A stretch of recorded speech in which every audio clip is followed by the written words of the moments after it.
साथियों 15 अगस्त सन 1797 को तुकाजी होलकर की मृत्यु हुई थी।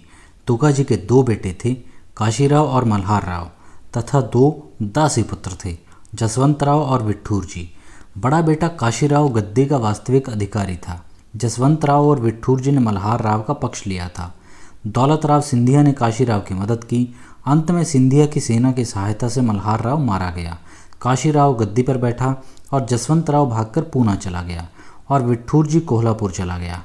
इस तरह होलकर कुल के ऊपर दौलतराव सिंधिया का प्रभाव जम गया। दौलतराव सिंधिया योग्य, वीर और समझदार था।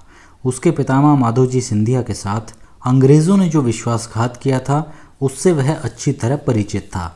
वह यह भी समझता था कि इस संकट के समय नाना फडणवीस की सेवाएं मराठा मंडल के अस्तित्व के लिए कितनी मूल्यवान हो सकती हैं और अकेले बाजीराव के हाथों में मराठा साम्राज्य की बागडोर रहने से इस साम्राज्य को कितना खतरा है।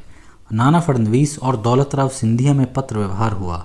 सबसे पहला काम दौलतराव ने यह किया कि पूना पहुंचकर नाना फडणवीस को कैद से निकालकर उसे फिर से पेशवा का प्रधानमंत्री बनवाया। नाना और दौलतराव में अब मित्रता बढ़ने लगी थी। बाजीराव भी उन्हीं के कहने में था और मराठा साम्राज्य की नीति का संचालन इन्हीं दोनों योग्य व्यक्तियों के हाथों में आ गया। टीपू और अंग्रेज़ों के पहले युद्ध में अंग्रेज़ों की विजय का मुख्य कारण मराठों की मदद थी।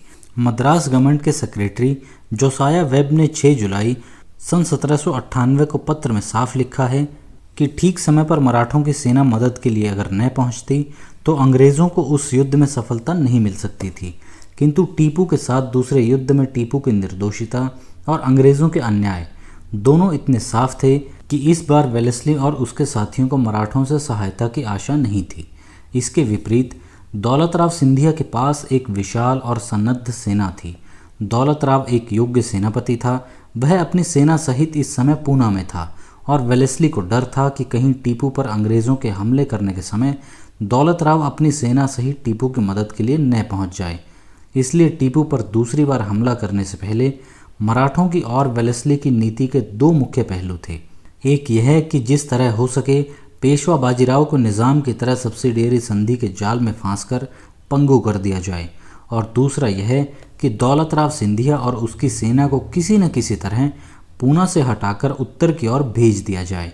बिना पेशवा को सब्सिडियरी संधि के जाल में फांसे मराठों की सत्ता का नाश कर सकना सर्वथा असंभव था, और बिना दौलतराव सिंधिया के पूना से टले पेशवा को इस जाल में फांस सकना और टीपू पर निशंक होकर हमला कर सकना दोनों असंभव मालूम होते थे। वेलेस्ली अच्छी तरह समझता था कि जब तक बाजीराव के ऊपर दौलतराव सिंधिया और नाना फडणवीस का प्रभाव है तब तक बाजीराव अंग्रेज़ों की किसी चाल में नहीं आ सकता। इसलिए सबसे पहले वेलेस्ली ने सिंधिया और उसकी सेना को पूना से हटा देने की चालें चलनी शुरू की थी। 8 जुलाई सन 1798 को वेलेस्ली ने रेजिडेंट पामर को पत्र लिखा कि सिंधिया के पूना रहने से टीपू को पूरी तरह सहायता मिलने की संभावना है, इसलिए किसी प्रकार सिंधिया को वहां से हटाकर उत्तर भारत भेज देना आवश्यक है। इसके लिए सबसे पहले वेलेस्ली और उसके साथियों ने यह झूठी अफवाह उड़ाई थी कि अहमद शाह अब्दाली का पौत्र काबुल का बादशाह ज़मान शाह उत्तर भारत पर हमला करने वाला है। इतिहास लेखक ग्रांट डफ ने लिखा है कि अंग्रेज़ों के एजेंटों ने ज़मान शाह के हमले करने के इरादों की अफवाहें इसलिए खूब जोर दे देकर उड़ानी शुरू की थी ताकि इन बातों में आकर सिंधिया अपने राज्य की रक्षा के लिए उत्तर हिंदुस्तान लौट आए।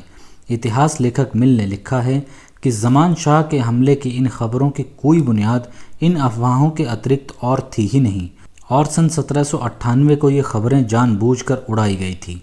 मिल ने लिखा है कि इससे पहले भी अंग्रेज़ अपने मतलब के लिए काबुल के बादशाह के हमलों की झूठी खबरें उड़ा चुके थे, किंतु दौलतराव सिंधिया अंग्रेज़ों को समझता था। वह उनकी चाल में न आ सका। इसके बारे में मिल ने लिखा है, क्योंकि इस तरह के हमले से किसी दूसरे को इतनी अधिक हानि नहीं पहुंच सकती थी जितनी महाराजा सिंधिया को। तिस पर भी उसने पूना में ही ठहरे रहना पसंद किया। असलियत यह मालूम होती है कि सिंधिया जानता था कि शाह का भारत पर हमला करना नामुमकिन है। साथियों, इस तरीके से दौलतराव सिंधिया ने अपनी समझ बूझ से अंग्रेज़ों की चाल को नाकाम कर दिया था। साथियों, इस वीडियो में सिर्फ इतना ही। अगली वीडियो में आपसे फिर मुलाकात होगी। नमस्कार।